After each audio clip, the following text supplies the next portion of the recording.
Hello students, hope you all are fine.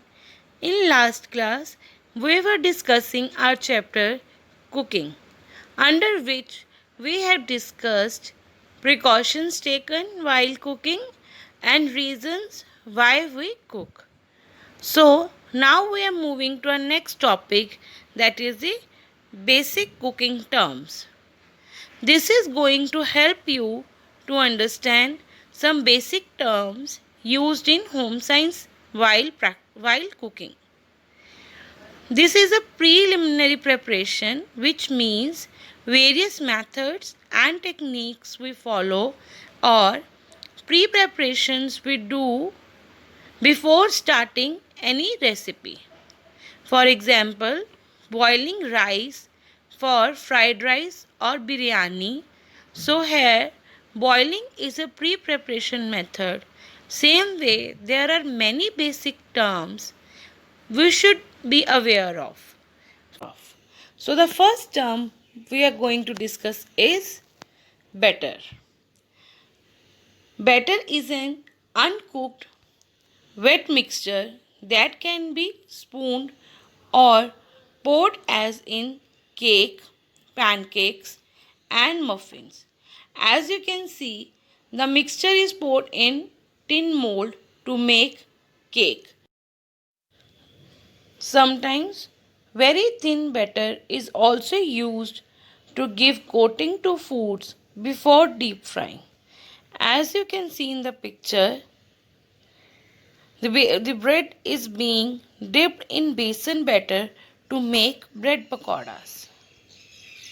Next is beating. Beating is to mix foods together thoroughly to a smooth consistency using spoon or fork or whisk or electric beater. Anything can be used to beat things together into smooth consistency. For example, beating of egg to make omelette or beating of cream on ice to make whipped cream for cake. Next is blanch. To plunge fruits or vegetables briefly in boiling water to lock in color and flavor. In this, we bring water to boil, then put the vegetables in boiling water, let them stay in for few minutes, then remove them fastly and put them in ice water. By doing this, we can prevent the overcooking of vegetables, and also blanching helps to enhance color and flavor of the food. Next is the boiling. It is very common term which means the cooking of food by immersion in water that has been heated to near its boiling point, that is 100 degrees centigrade.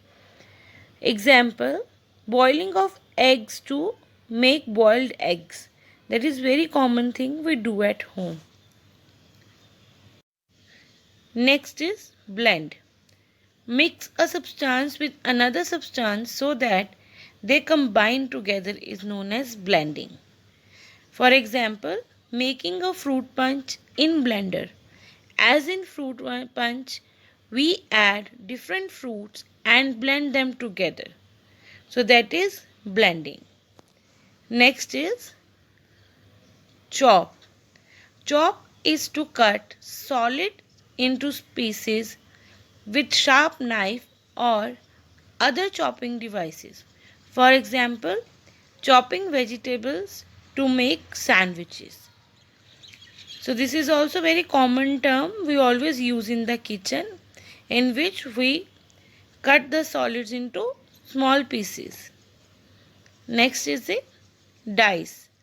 Dice is to cut food in small cubes of uniform size and shape.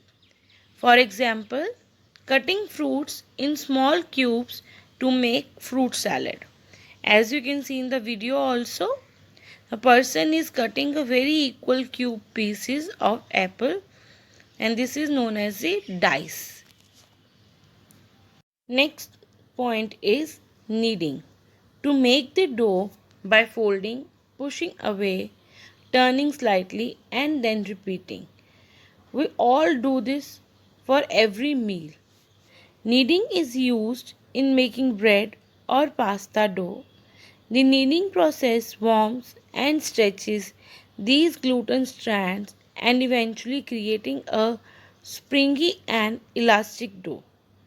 For example, we make dough for puri for baking pizza. Next very important step is to marinate.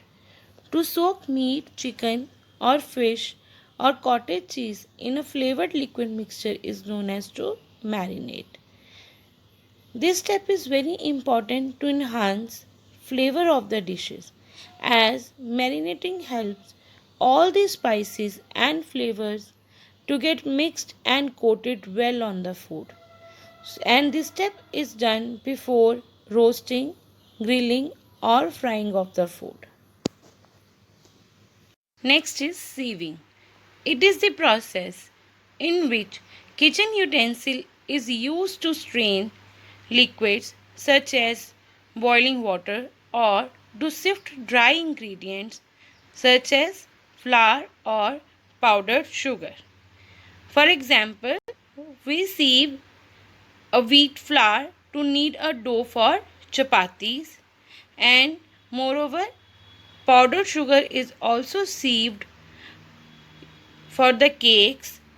Sieving is also done after blanching the vegetables to separate out the water from vegetables. So with this we have completed our 8 basic terms, which are batter, beating, blanch, boiling, blend, chop, dice, knead, sieving. So in the next class, we will do the rest of the basic terms of cooking. Thank you, students.